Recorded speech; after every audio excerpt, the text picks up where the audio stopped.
Everybody, welcome to this latest webinar from Adam's Multilingual Recruitment. We're just going to wait 10 to 15 seconds for some late attendees to arrive, so I hope you can bear with me.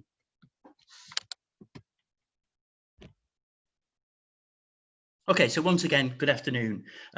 This webinar is all about preparing for a job interview. It's not rocket science. There's nothing too technical here, nothing too fancy. This is all about bringing it back to the basics and getting you ready to ace that first interview. So hopefully I can give you some useful tips and tricks and that you learn something along the way. So I'm just going to lose my, my photograph. We have some much more attractive slides coming. Okay, first of all, a little bit about me. I'm David Gibbons. I've been with Adams now for 14 years, and I've been in the recruitment industry for more years than I can care to remember. Had a little bit less grey hair when I started as well. As well as working in agencies, I've also worked as a corporate recruiter for an international company in Amsterdam. So I feel I've got a very good understanding of the recruitment process from the agency and also from the client side as well. And a little bit about Adams. Adams has been around since 1997, so we have over 20 years experience recruiting for international companies in the Dutch marketplace. We have offices in Amsterdam and Rotterdam, and we have a team of exceptional people working here. The majority of them are international people who are committed to finding candidates like you great opportunities, particularly in the Netherlands. Most of our consultants have been in your shoes as well, so they know what it's like to be a job hunter in a competitive market. Maybe not like the current market, which we have to say is fairly exceptional. So let's get started. The agenda today, this is hopefully what we're going to cover. We'll cover things like your social media profile, just a few important things that you need to consider. Preparation, what you really need to know to get yourself ready for that interview. We'll do some practical tips on telephone and video interviews.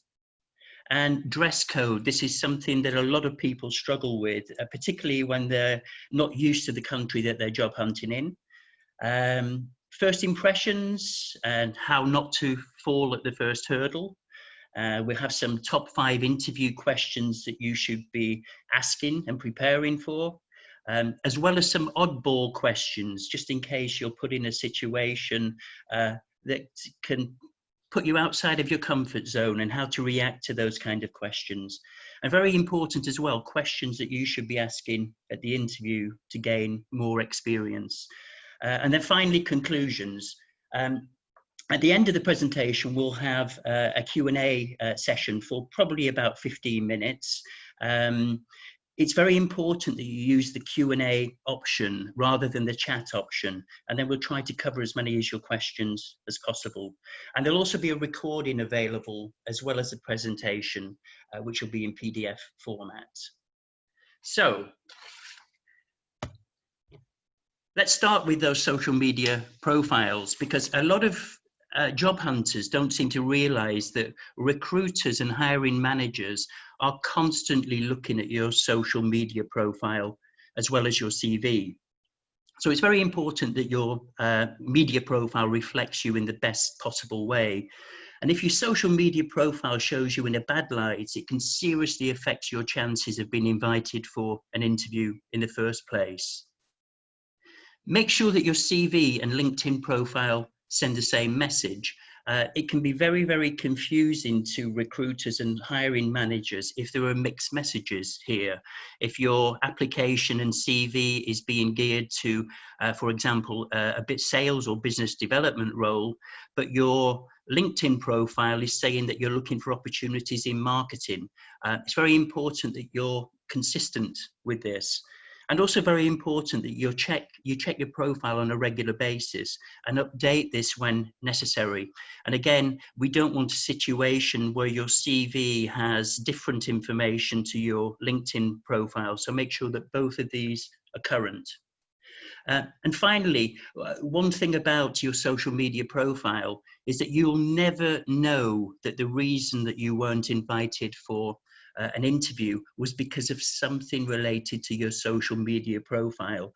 And very important that you realize as well that everything you publish stays, everything that you publish stays on the internet and people have access to this.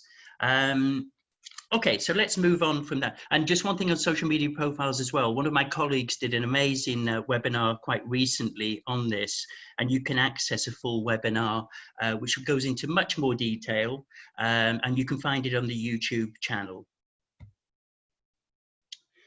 Preparation.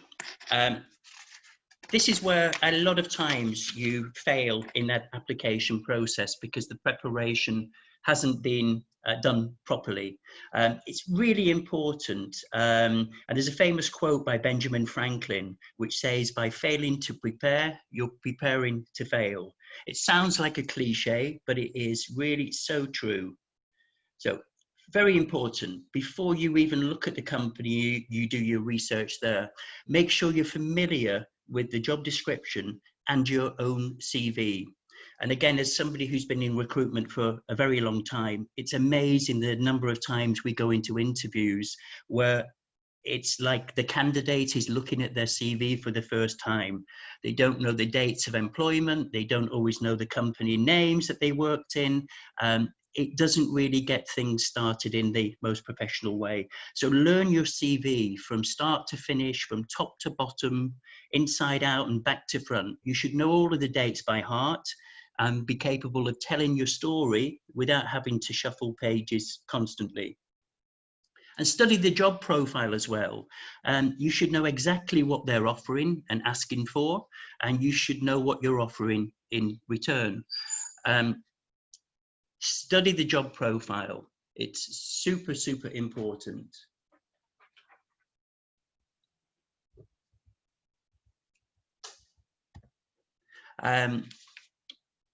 Sorry, I just got distracted for a moment.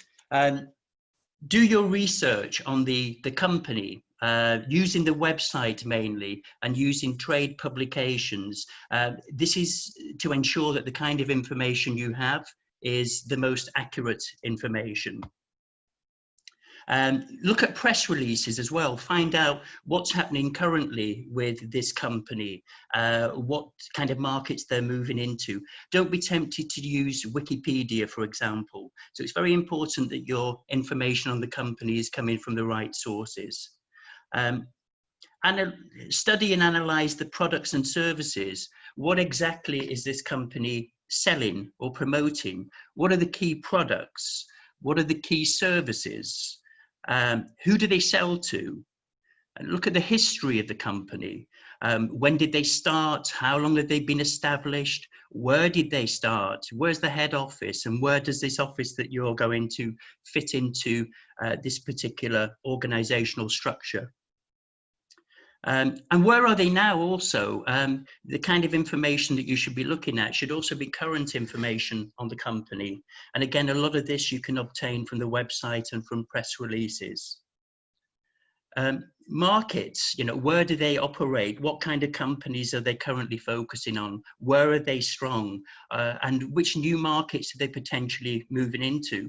And again, you can see this sometimes from the careers page of a company website, where maybe they're looking for a French-speaking salesperson. It probably gives you a very good indication that they're moving into the French market if they're not there already. The financials is very, very important. You should always be looking at the turnover, the kind of profits the company has, whether they are a publicly listed company or a privately listed company. So again, very, very important. Research the person that you're meeting with.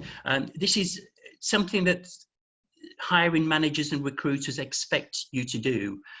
They don't feel that you're being sneaky by looking at a LinkedIn profile. In fact, they'd be more suspicious if you don't look at their LinkedIn profile. And again, through looking at their LinkedIn profile, you can find out what kind of common interests maybe you have.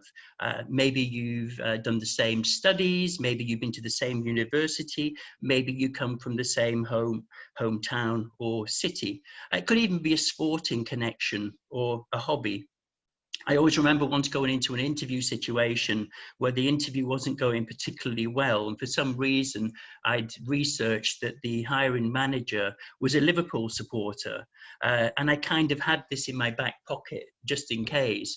And we got onto the subject of sports, and I immediately told him I was a crazy, mad Liverpool fan.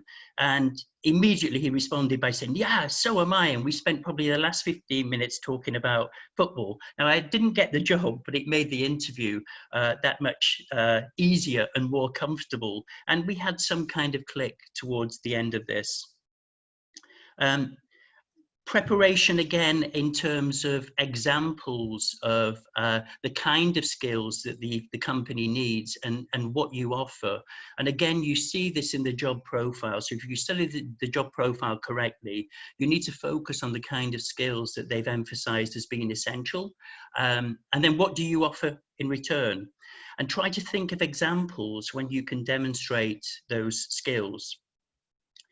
And finally, this is always a toughie, but think about how to deal positively with any negative aspects of your CV. This could be a gap maybe in your career, maybe 6 months or 12 months. And of course, you can cover this kind of gap with things that you've done. Maybe you took time to study, maybe you took time to travel. We've seen very creative CVs of people who've turned a 1-year unemployment period into a 1-year period as a project manager where they rebuilt their house. So feel free to be creative here. But to think is that you've spent the last year staying in bed till 2 o'clock in the afternoon and doing pretty much nothing. So try to fill any gap with something positive and something constructive, and tell the truth. There's no point misleading during the interview. You're going to be dealing with people who are highly trained. They can sniff things out, and if they feel that you're telling a few porkies, as we say in English, they'll really dig deep into this. Let's cover typical interview scenarios. We focus initially on telephone interview and then on video interviews. And then finally, we talk more about the face-to-face interviews. So first of all, I mean, why are telephone interviews used? Well, it makes sense. It's super efficient from a time perspective and from a cost perspective.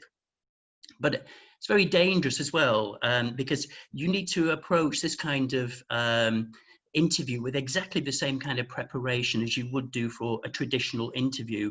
A telephone interview or a telephone screening could be anything from 15 minutes to an hour maximum. And this could be your one chance, your one shot to get a face-to-face meeting later down the line. So it's really important that you research the company and you research the role, exactly as I said before, and be prepared to articulate your CV. Fortunately, in a telephone interview, you can have all of your information spread out in front of you, like I have some notes here that I really want to emphasize later. So you can do that quite comfortably. It's a little bit more difficult with a video, but again, we'll cover that after.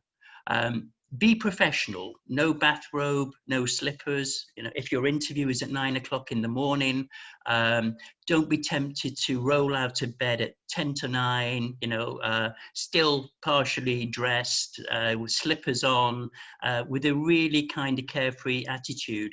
Again, first impressions are so important. So it's very, very important that you approach this in a professional way. So get yourself up early, have a shower, have some breakfast, have a coffee, get ready. Make sure you have the logistics in place. And by this, I mean that you have a quiet room. You know, if you share an apartment or you live with your family, very important you tell everybody there that you have this important interview taking place and that you can't afford to have any interruptions. Make sure your telephone's charged. And again, it sounds like a common sense, but so many people have issues with their telephone that suddenly they realize that the battery's almost up. It's not a great start to a telephone interview. And also have a pen, paper, and your CV to hand. I mean, the pen and paper is so that you can actually make notes during this telephone interview. And also it may be at the end of the interview, there are specific questions that you need to get answers to, or you need to find out what happens next and to jot down some names. Answer the phone in a professional way. Most likely somebody's going to be calling you. So if your telephone interview is set again for 9 o'clock in the morning and your phone rings at 10 to 9, presume it's the interview. So answer that as though you're expecting that to be the hiring manager or the interviewer. Don't smoke, eat or drink during the interview. And again, it's obvious. If you do any of those, you know, the sound of that is amplified. You know, we can tell quite easily when somebody's smoking or chewing gum, for example. One of my colleagues even had a situation a few years ago where it was quite obvious during a telephone interview that the person she was interviewing had decided to go to the toilet during the interview, and she could hear this distinctly and even heard the chain being flushed after.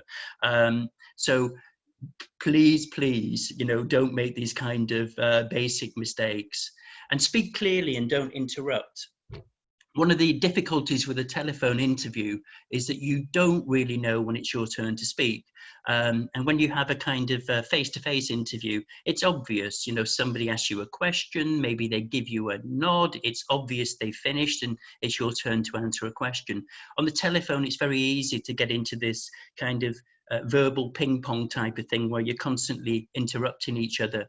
So what I'd say is that once the recruiter has asked a question, just pause for a second, and then you know that that is a natural break for you to start your answer. And have your own questions ready. Again, this is potentially your one shot at getting a face-to-face interview. So it's really important that you have some important questions ready to ask at the end of it. And again, there's nothing worse than a recruiter asking somebody that they're interviewing, do you have any questions? And there are no questions. Trust me, they expect you to have some questions. And ultimately, the goal of a telephone interview is to secure a face-to-face meeting or a video meeting, and you need to know what's going to happen next. So certainly one of your questions should always be, what happens next? When will I hear from you? What would the likely scenario be for a next round interview? And finally, thank them for the interview. It leaves a lasting impression. It doesn't matter whether you think it's gone badly wrong and you haven't sold yourself in the most professional way. You don't know who the competition is. So actually you feeling that you didn't have a great interview, you could turn out to be their number one contender at this stage. So always exit in a positive fashion. The video interview, I mean, obviously this is different. You need to dress as if you were dressing for a face-to-face interview, and we give you some tips and tricks and some solutions to questions that we always get in terms of dress codes. And you need to have an appropriate background as well. And, you know, with Zoom in particular being widely used now for interviews, we have a lot of interviews with candidates that have all kinds of things going on behind them. And there are some kind of guidelines on this. And I saw a report yesterday, and forgive me for sort of casually looking down at a document here, but there was a recent Harvard Business Review survey regarding video interviews in particular, and 70% of the respondents said that they expect to use videos for interviews post the current COVID crisis. And 60% of the respondents said that the background matters and influences them a great deal. What really became obvious is that they didn't appreciate the fake scenic backgrounds. And we don't mind when we have you know, Zoom meetings with our team where people are creative, and Catherine has a beach image behind her, or there's all, you know, somebody's on the moon. It's good fun, but this is not to be used for an interview situation. And I had a question recently from somebody that was going for an interview at a gaming company, and she said to me, "Do you think it's a good idea for me to have, you know, the images from this particular gaming company behind me?" And I said, "No, it's a really nice question. But I would really avoid it, because so many things would be happening in the background that probably after the initial, you know, surprise and, you know, confirmation about how creative she'd been, then it just got a little bit confusing after, and kind of sidetracked the interview almost." So what we advise is showing the room behind you, as long as the room is, you know, relatively clean, tidy, and there's not things happening behind you, you know, with partners running around, children screaming, dogs or cats. But the majority of people prefer to see something behind you rather than just a blank wall. And forgive me for having a blank wall here. But the perfect situation, and I think, again, the survey confirmed this, is that 44% of people prefer to see books, for example, or something like that behind you. And again, you see this on a lot of news stories currently, where people always seem to have books and libraries behind them. And I think it gives the interviewer a kind of feeling of, you know, safety, security, that they're talking to somebody who's well read. And 30% of people preferred a framed decor, and by that I mean maybe some artwork or diplomas or photographs, as long as there's not something controversial there, of course. So it's very important that, you know, you take into account what the background is. And appearing sincere is very, very important, you know, and, you know, this is me, this is my home, or in some cases, this is my office, and this is where I work and feel comfortable currently.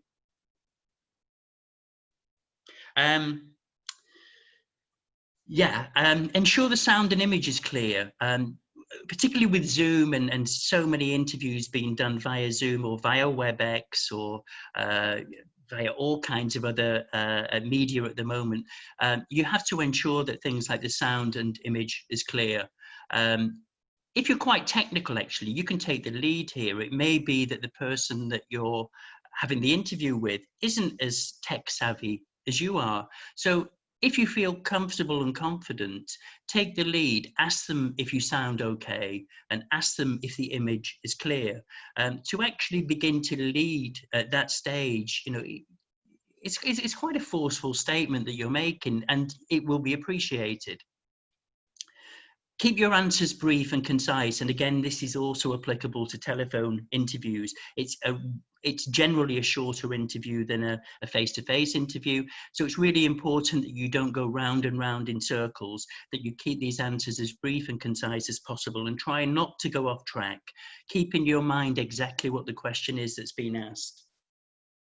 Have your CV, job profile, and company information to hand. And again, I have a few things spread out here in front of me, and, you know, we're doing a Zoom webinar, and I can glance down occasionally, but what I don't want to be doing is constantly moving papers around. So feel free to have your CV in front of you, maybe highlight a few key things that you feel are important to emphasize, and certainly maybe have a sheet of paper with a few key questions that you need to ask. Company information as well. You could have a little summary with some bullet points that you can just glance down at. Very important as well that you have your mobile switched off during a video interview, and there's no TVs or radios in the background. And then finally, again, no interruptions. Make sure that everybody in your household is aware that you have a very important interview taking place. So the dreaded dress codes. well, I've got two of my colleagues on this picture here, and we have Sandia and we have Adina, and we probably describe this dress code as being smart casual, which is probably, you know, the way that the majority of people in Dutch offices tend to dress, particularly if they're likely to meet clients at some point. So we're looking here at, you know, as well as face-to-face interview scenarios, these dress codes are also applicable for video interviews as well. So it's very important that your image matches your aspirations, that you look convincing and that you look comfortable and that you look self-assured. So this typical kind of day-to-day wear is generally acceptable for the majority of interviews, I'd say, you'd have in the Netherlands in particular, which tends to be a little bit more casual than a lot of other European countries. But it's very important you dress for the job that you aspire to, and hopefully people start to picture you in that role. So if, for example, you were going for a position as an account manager, then the person interviewing you would need to feel confident that the way you're presenting yourself is exactly how you present yourself to a client in a face-to-face meeting. And never dress down to an interview. You know, it doesn't matter about casual Fridays and dress down Fridays. They don't apply to interview situations. It's always better to be slightly better dressed than the person interviewing you. That's the kind of adage that I've always used. But you need to also factor in the industry sector. You know, financial professional services is very different to a creative startup, for example. And, you know, if you're working with a recruiter, and I have to say one of the benefits of working with a recruiter is that we can give you lots of advice on this. You know, we know the clients, you know, we've walked into their offices, we've walked down the corridors, we've met key people. We know what kind of dress code is applicable, but it's very rare that we tell somebody to dress casually for an interview. But we'll still give you an example of that as well. Fashion victim and labels, I think, is only for creative roles where labels really win points. And it's always better to be overdressed than under. Although I did have a frightening wake-up call in Amsterdam when I went for my first ever serious interview here. I didn't work with a recruiter. I'd had many interviews in the UK where you're always dressed in a suit. And I went to an international call center, a hotel call center in Amsterdam, wearing a suit in the middle of the summer. I had a shirt and tie on and a jacket and a briefcase. And I walked into reception, and within about 3 or 4 seconds of being there, I felt so overdressed. I had a parade of people walking down the corridors wearing shorts, vests, tattoos, piercings, and in the next 5 minutes I gradually started derobing. I took my jacket off, rolled it up, put it in my briefcase, rolled my tie up, opened the top collar of my shirt, but I still felt overdressed, and I didn't have the benefit. I didn't have the benefit of finding out what the code was. So if you can find out, that's great. And one thing I would say to you is don't be afraid of asking the person coordinating the interview for advice. So if the company approaches you directly and says, David, we'd like to invite you for an interview, ask them what the dress code is, what they expect. It's good for you to know. Formal / business, again, this is very much the way that if you were going for an interview with a bank or a financial or professional services organization, you know, is probably the safest option. Although it's quite likely in the Netherlands that the financial director or marketing director may not be dressed in a suit, may not have a tie on, may be wearing jeans. But I think you have to factor in the kind of sector that you're applying for jobs in. So this definitely something that you would use in a law firm maybe. And it's important to use this in video interviews too. It sounds strange that you're sitting at home in the comfort of your living room, that you're going to dress up in a shirt and tie. But if you're going for that kind of role and you want a role where seniority, for example, is important, then I think you have to really push the boat out and to go to this extreme.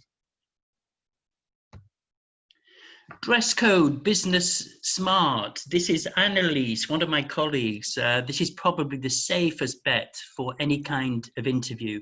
It's not too corporate, it's not too over the top, but it doesn't say casual at all either. Annalise would probably meet a client wearing something like this, and I think it's perfect for most interview situations. And finally, our lovely colleague Mayhan. This is definitely a dress down Friday look in the Adams office. We wouldn't dress like this if we were meeting a client on a Friday, but if we only had telephone interviews, or even if we had a face-to-face interview, we'd let the person that we're meeting with know that we have a dress down Friday casual policy, and that we may be wearing jeans and trainers, and they can feel free to dress exactly the same. But that's in our office as the agency. But if your interview with a client is on a Friday, and even if you hear via that they have a dress down Friday code, it doesn't apply to you. So please avoid that. First impressions. I want to cover something here which is again super important, because you've done the hard work. You've managed to bag that interview. You've done all the preparation work. Maybe you've even gone through that telephone interview. You sailed through it. Yeah, so you've done your research. You're ready. You look dressed to kill as well. You've got all that information. You're feeling good about yourself. So what I advise here, and again, this is through experience. I was once due to have an interview in Amsterdam on a Monday, and on the Sunday, I took a bike ride to what I thought was the location of the interview.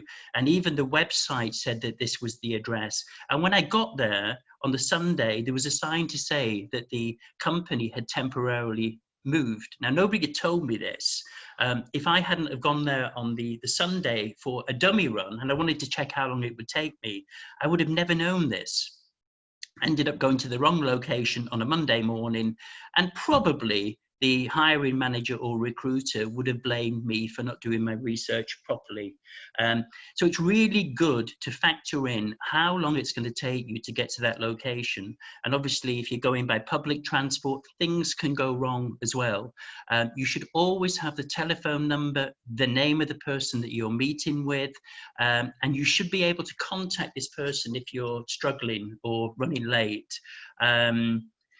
I'd also advise you as well to have the office number. If you can't reach the person that you have the interview with, and it looks like you're going to be 15 minutes late for your interview, if you have the general office number as well, at least you can warn somebody that you're late. And a few important things here. Avoid using the following: alcohol. And I'm referring here more to the night before than 5 minutes before the interview. So don't be tempted to go for a heavy drinking session if you have an interview the following day. Us experienced recruiters, can smell the vodka along with the fear that you already have for that interview. So please avoid heavy sessions the night before. Try not to smoke before an interview as well. And I'd say if you're somebody that really, gets nervous, have your last cigarette before you put your interview outfit on. There's nothing worse than meeting a candidate for an interview and maybe potentially traveling up 20 floors in a lift in a confined space with somebody that smells of tobacco.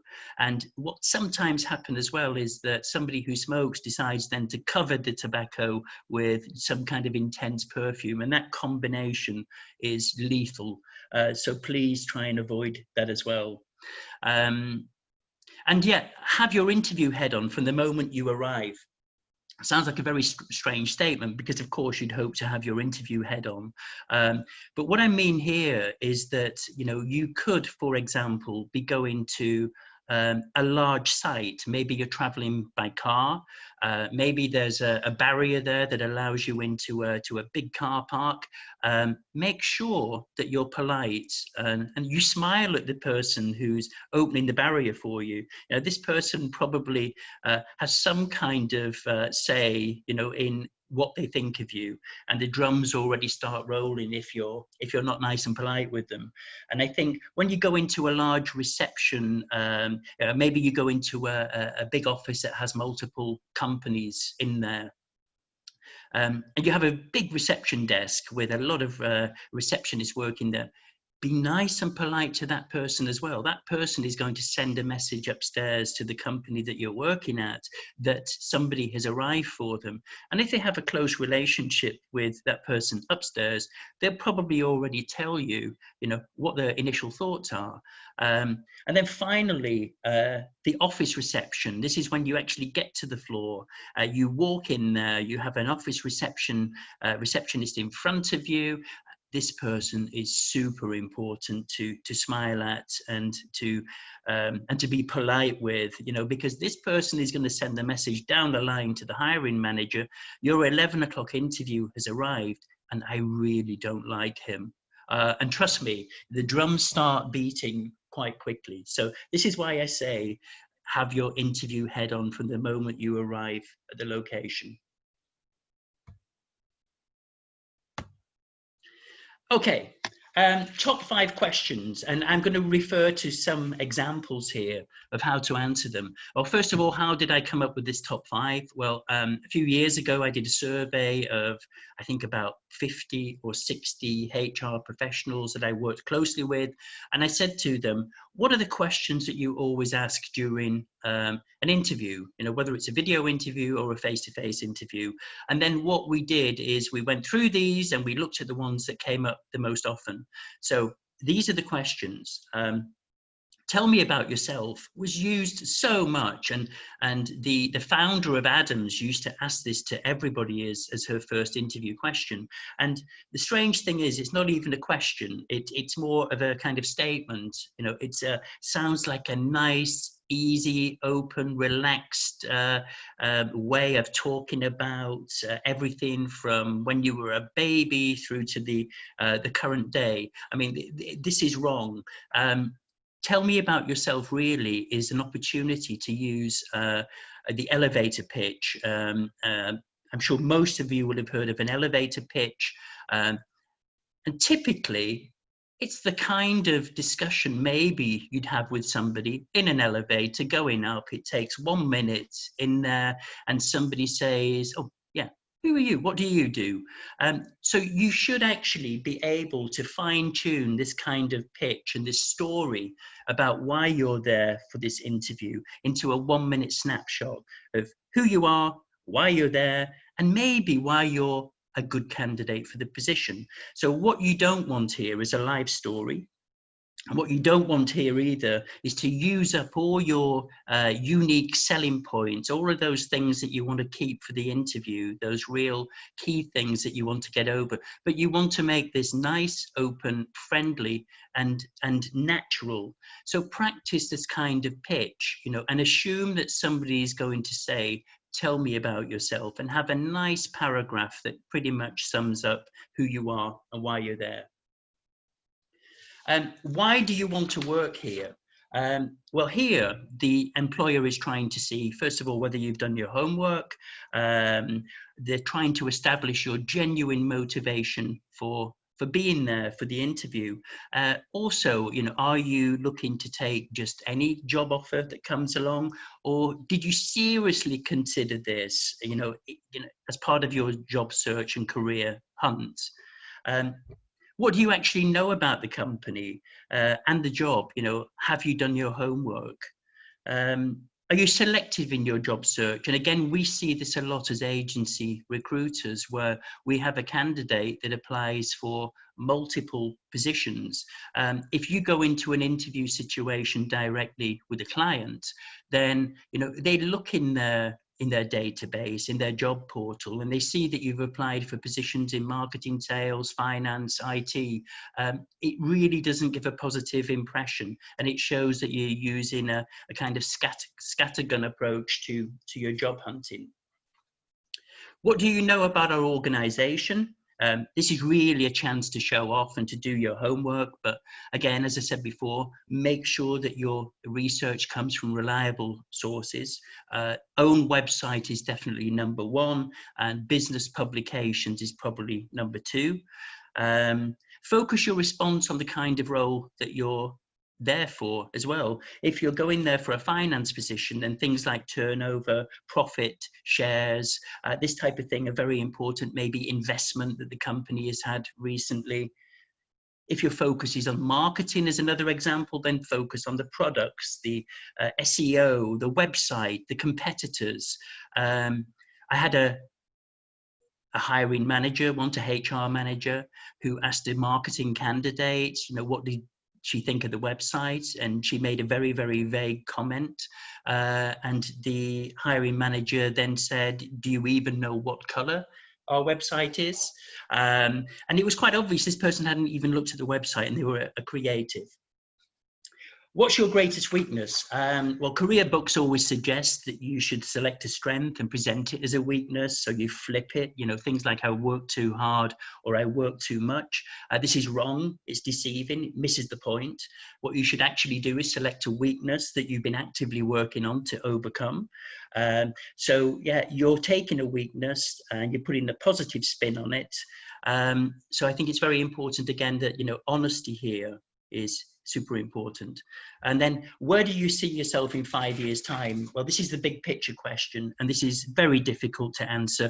It's a very old-fashioned question, but some hiring managers still answer this.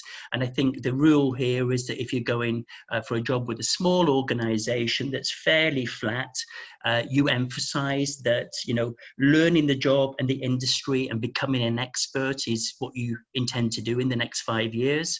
Whereas in a larger organization, where you've been able to find out what are the next natural steps, you could say that in 2 years' time, I would want to be a team leader, and in 5 years' time, I would expect to be the department manager. So again, you can find that kind of organizational structure by using LinkedIn in a creative way and seeing who's working there currently. And let's move on here. I have a few oddball questions here. Now, I'm not going to go through these questions. You can take a look at them after, but oddball questions are not just to catch you out and throw you out of sync. The client here is generally looking to see how you react when you put under a bit of pressure. It uncovers how you think and what kind of logic you apply, how creative you are, how analytical you are. What would you do if you won 20 million euros on the lottery tomorrow? Or maybe a finance person would be expected to be a little bit more cautious and talk about investments or savings or retirement. Whereas maybe a creative person would talk about starting a business, becoming an entrepreneur, spending the next 5 years traveling. And you can Google the kind of responses to these questions via Glassdoor, and they will actually tell you how you should be answering them, which is quite interesting. Questions to ask, and I appreciate here, I'm running a little bit short of time. I've been talking too much, so I'm going to skate through these. You never ask salary, benefits, vacation day questions at first interview stage. You should be asking questions like, who will I report to and how will I be evaluated? How do you see the company growing and changing in the next 5 years? I would definitely ask that question if somebody had asked me the big picture question myself. Is there a typical career path for someone in the position? That's really important information to take forward to your next interview. And what's the most important skill or skills to have in this position? You might have 10 skills listed, but what are the really important ones? And if you get that information, you can focus on those for your next round. And how would you describe the corporate culture? And again, if you go from reception into an interview room, maybe you haven't had the opportunity to walk down the corridors and to bump into people and to really get a feel. So ask at this stage for a description of what they feel corporate culture is like. And then finally, conclusion, preparation is key. Dressing for success, important. First impressions matter big time, and you'll never get a second chance to make that first impression. Prepare answers for the questions that I asked, that I showed you before. Oddball questions aren't always used, so don't be too fearful. Just be prepared, just in case. And always thank the interviewer for the time they spent with you. And again, that leaves a very positive impression. It doesn't matter whether you feel you screwed up or not. And then finally, good luck, because with the right preparation, you shouldn't need to rely on luck anyway. So, well, thank you for listening to me. We still have a little bit of time for a question and answer session. So maybe we can run through these now. Let me just.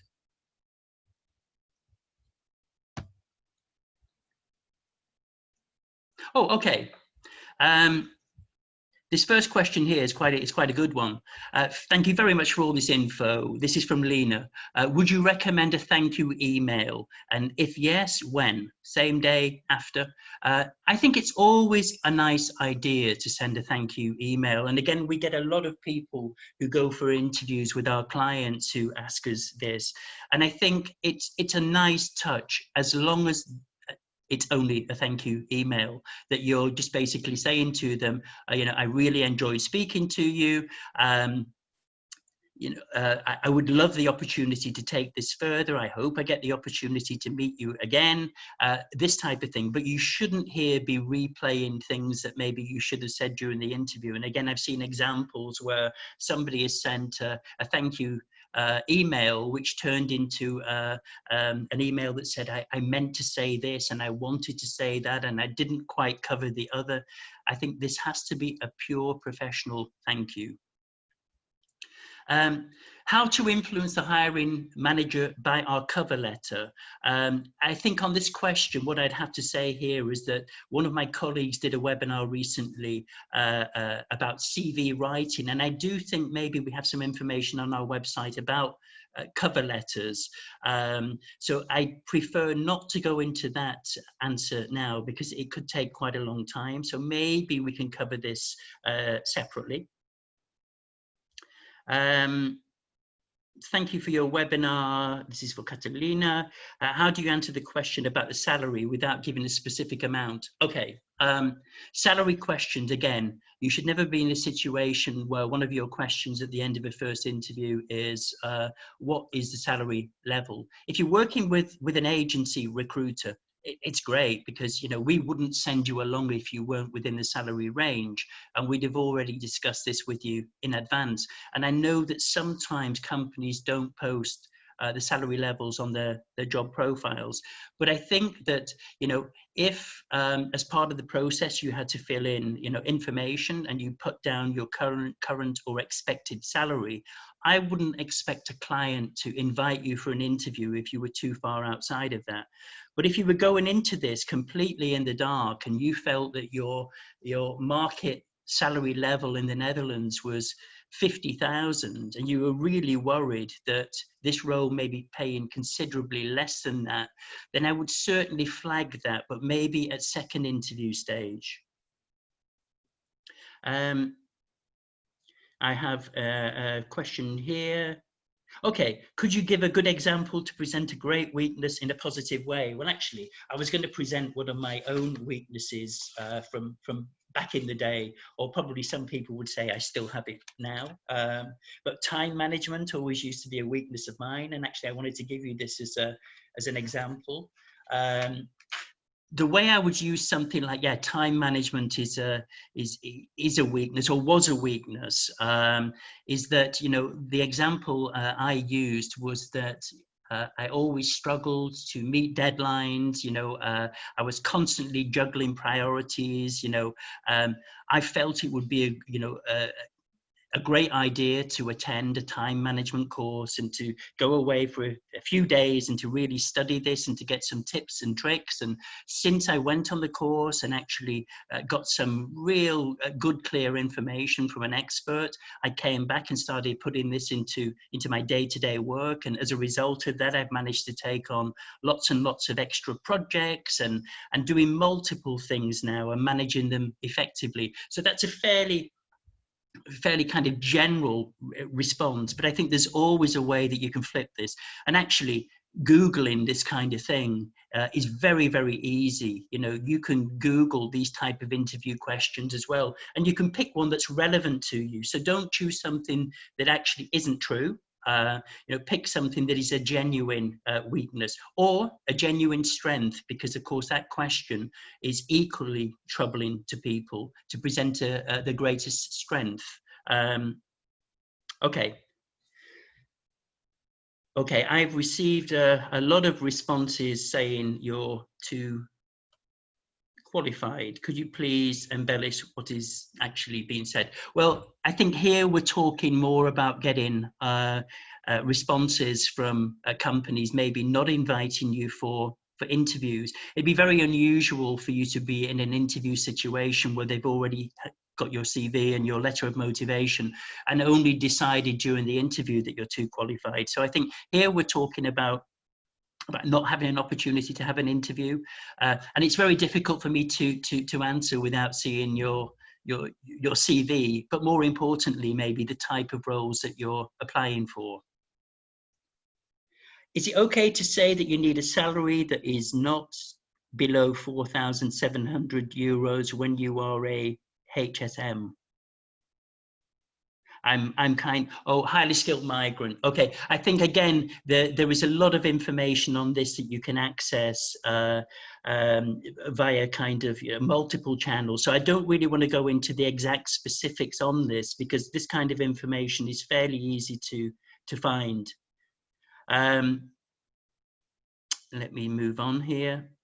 I have a gap in my CV because I traveled. How is this seen by employers on the market? And this is from Jennifer.